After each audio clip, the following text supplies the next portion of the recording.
Okay, this is a tutorial I saw from Colin Smith on YouTube that I wanted to show you.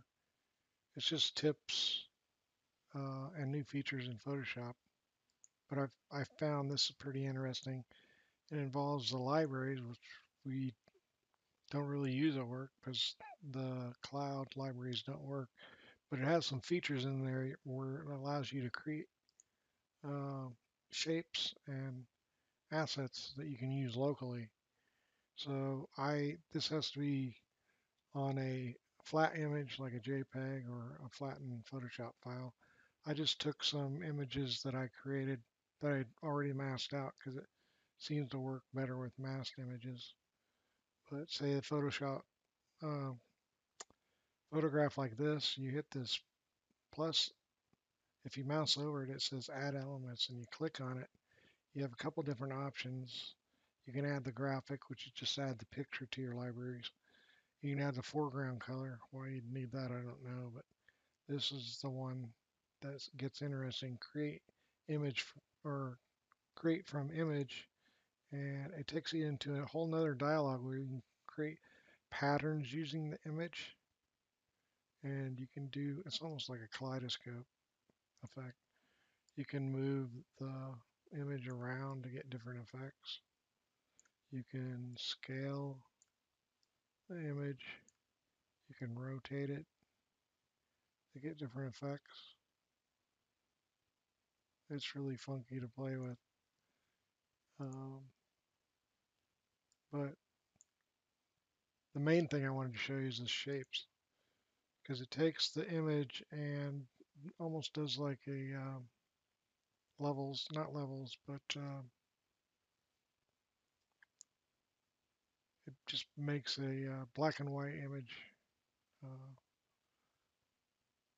and you can select how much detail you want. I originally thought it would add it to the shapes library, but it creates its own kind of SVG image. You can technically go into where it's saved and edit it in Illustrator. Uh, Once you get the one that you want, you can save to your library. It'll show up in your libraries panel then,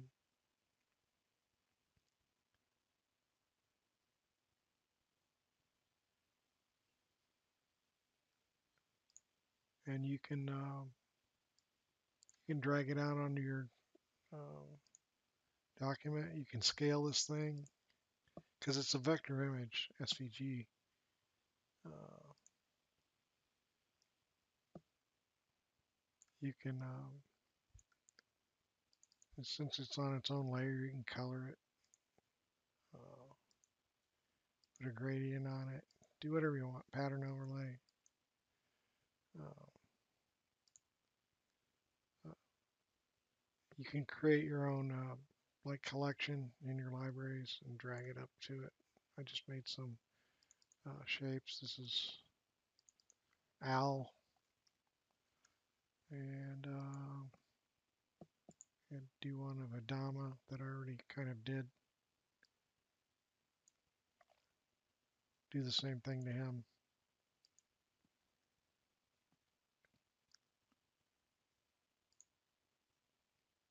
Oh, the other thing I was going to show you can do custom color schemes. You can get drag the little sources on here and it'll get you different, entirely different color schemes. It's kind of cool. You can drag it apart across your image and sample different colors.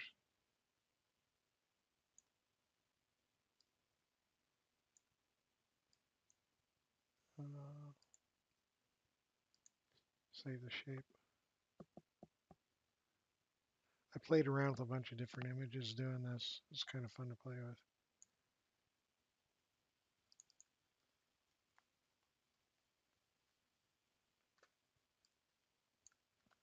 And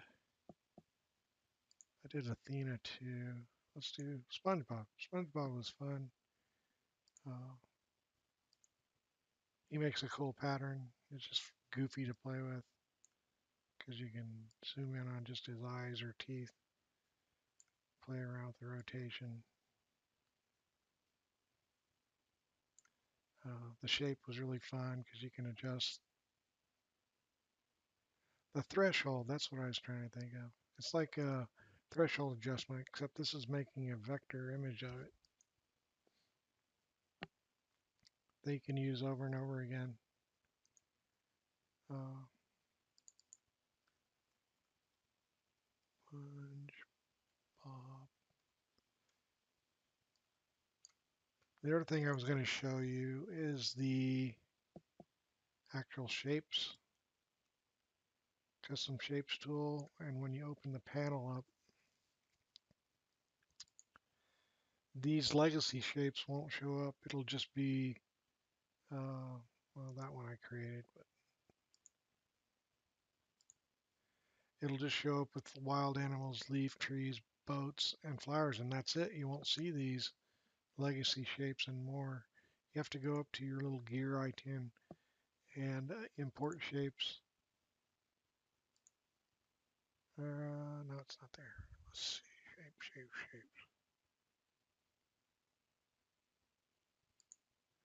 Anyway, when you get the legacy shapes and more loaded, then all your other ones from the original uh, legacy and 2019 shapes will show up. That was very frustrating when I first saw it.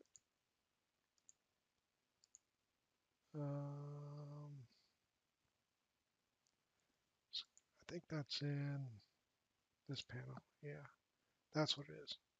You have to go to Window and Shapes.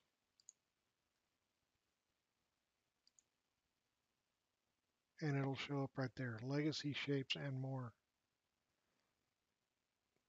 If you don't do that, none of these will show up by default.